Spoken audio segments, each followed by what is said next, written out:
The wetlands are key ecosystems that contribute to biodiversity, climate mitigation and freshwater availability, and there's a need to raise awareness to reverse their rapid loss and encourage actions to conserve and restore them.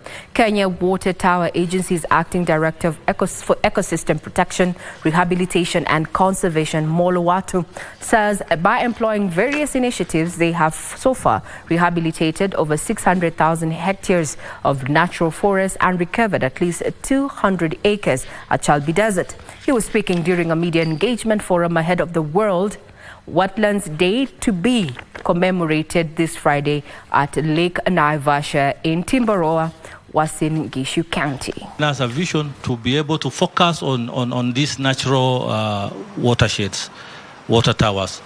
We have been able to rehabilitate about slightly above 500,000, 600,000 hectares of natural forest.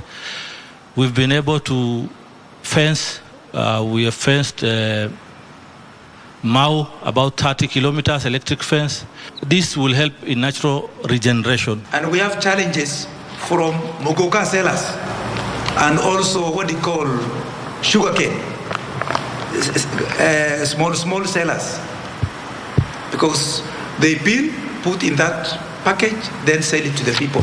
Please don't buy a mogoka or maybe sugarcane cut into pieces containing polyethylene paper. If you don't know where you're going, any road will take you there.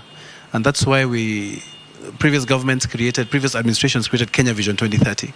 Kenya Vision 2030 is what tells us generally where we are going. And the idea is that we get together and find solutions together. There's too much complaining going on, too much whining, too much complaining. Not enough ideation, not enough innovation, not enough putting heads together, not enough problem solving. So this initiative is an initiative to solve problems together.